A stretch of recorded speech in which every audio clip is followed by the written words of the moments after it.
Hey friends, welcome to Wild Hearts Homestead. I've got something in the works today for you that I think you're going to enjoy. Do you guys want to know a little secret? You know, I love making things from scratch. And you also know I don't have a ton of time in the world. So I make sourdough, but I make it in what I think is probably the laziest way possible. So I'm going to show you today how I make my absolutely laziest sourdough. When I first started sourdough, I was so overwhelmed by timing everything perfectly, the rising, the kneading, the autolyzing, all of it. And I've come to find out I don't have to do nearly all of that, maybe a little bit, to get amazing bread for way less time and effort. All right, so the first thing you're gonna need to do is make sure your starter is active and fed and bubbly and happy. I have my starter right here. I was gonna use some to make pancakes and I didn't get around to it, so my jar is a little bit full.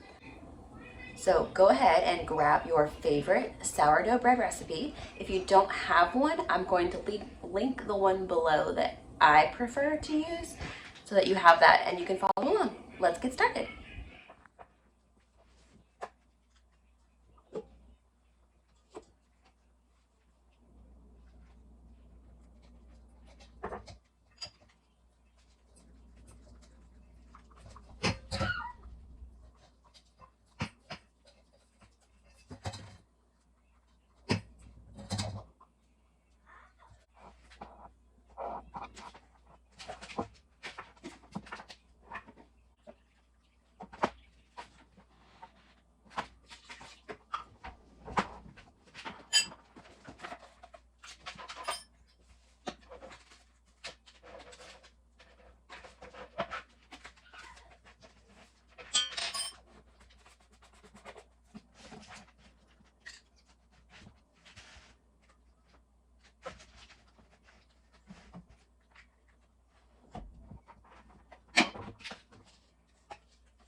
All right, so I've got all my wet ingredients in my bowl.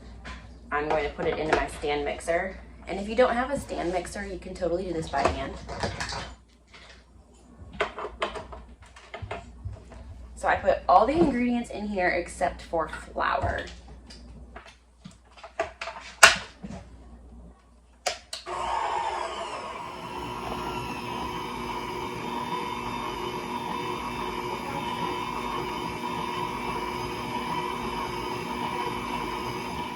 This is 3/4 cup of starter, 1 cup of water, 4 tablespoons of cane sugar, 2 tablespoons of olive oil, and I do 2 teaspoons of salt because I like mine to be a little bit salty.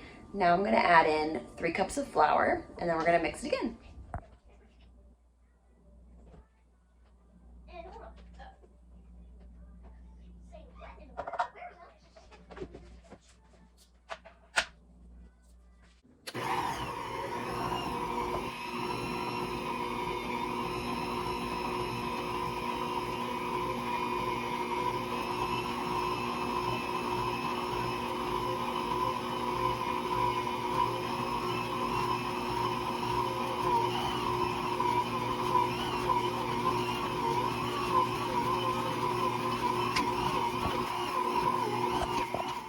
I have found with this that I do have to watch it for that quick minute to make sure it doesn't stir too much, and that I may sometimes have to help it incorporate just a little bit. I have an excessive amount of gloves in my house, so I use these a lot in the kitchen when I'm dealing with meat or things that are sticky that I don't want to have to keep washing my hands, especially in the winter when your hands get really dry from having to constantly be washing them.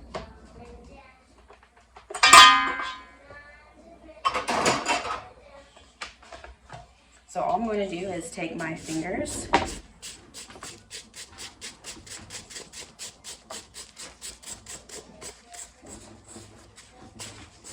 and get all that stuff that's stuck on the sides here.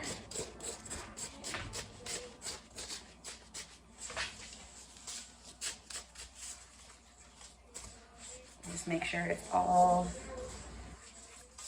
in there.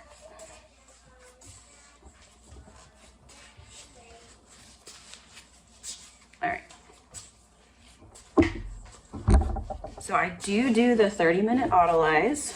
So we're gonna put a damp towel over this and let it sit for 30 minutes and then give it a knead and let it rise.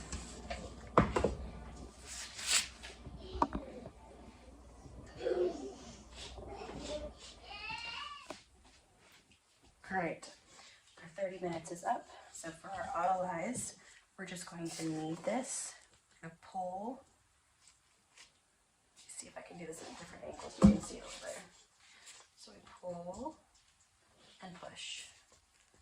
Pull and push. And you do this. I just kind of eyeball it now, like most of the things I do.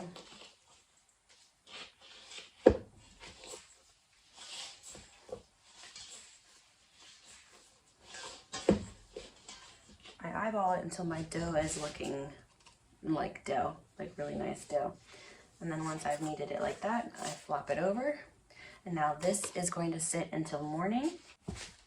That's it. That's all the kneading we're gonna do. No flour all over the counter, no mess everywhere. That is it. All right, let's put this bad boy to bed and I will see you guys in the morning.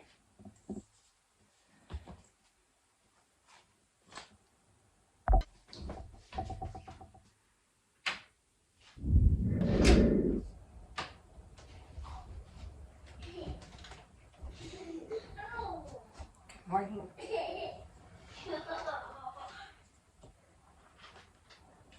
I always try to get up before the baby when I try to get stuff done in the morning. But sometimes as soon as my feet touch the floor, she knows I'm awake. So, it is what it is. I'm gonna grab some cooking spray to spray our pan real quick.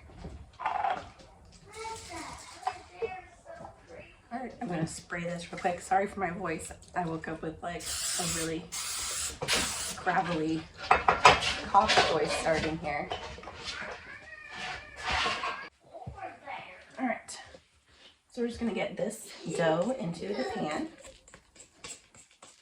I like to use a very stiff rubber spatula to kind of like help it along so I'm not leaving any dough behind.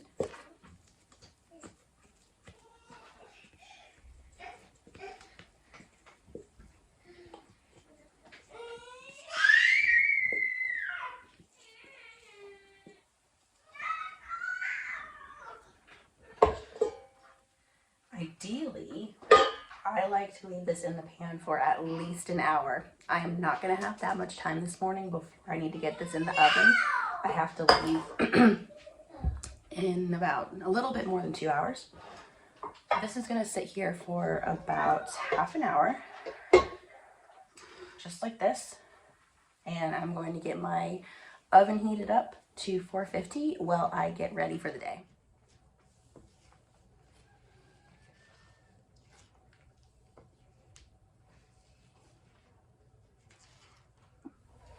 All right, we're ready to get our bread in the oven. So here is the secrets that I have compiled together from various sources to make this super easy loaf. First thing is, put a cookie sheet underneath your bread. I just use an old cookie sheet that is kind of like junky and I don't really care if it gets destroyed. Then we're gonna put our bread in just like this with the top loaf pan covering it. It'll keep the steam in and make our loaf really nice.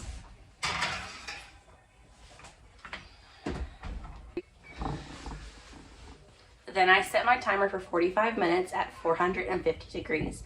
I have found that that works the best for my oven and my setup. I had to play around with it a little bit. So when you're doing this, having a thermometer in the beginning is going to be really helpful so you can make sure that your temperature is getting to where it needs to be. It should be 190 in the middle of your bread to make sure it's cooked all the way through. I don't even score it. I just put it in there. And this probably could have risen a little bit more since it's really cold right now in the house. I'm finding that I'm finding that in the winter with the cold, it's taking longer for the dough to rise overnight. It's not as fast as it was when it was super hot in the summer. So that's always going to be kind of, you know, you work with the temperatures, you work with the humidity, you work with the fluctuations when you're bread making. So I will see you back here and 45 minutes later to pull it out of the oven.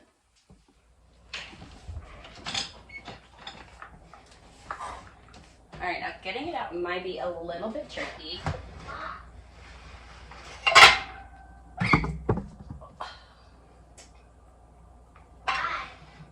Because when you're taking off this top part, the steam can't come up and get you.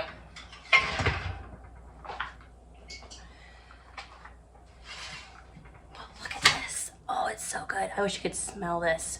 And put it over here. All right, we're just gonna flop this out on our cooling rack. Easy peasy lemon squeezy. And that is our super lazy sourdough bread.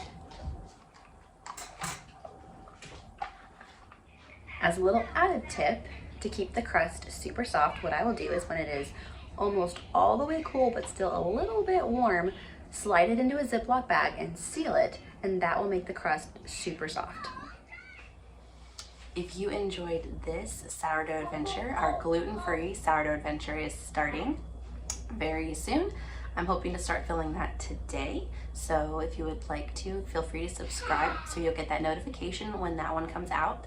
I hope that you enjoyed this super lazy sourdough adventure and that it's given you a little bit of freedom to try it if it felt overwhelming with all of the timing and the kneading and the stuff that goes along with making sourdough. It does not have to be that hard to get amazing bread. So thank you for joining me. Sorry for my voice. I will see you next time. Bye.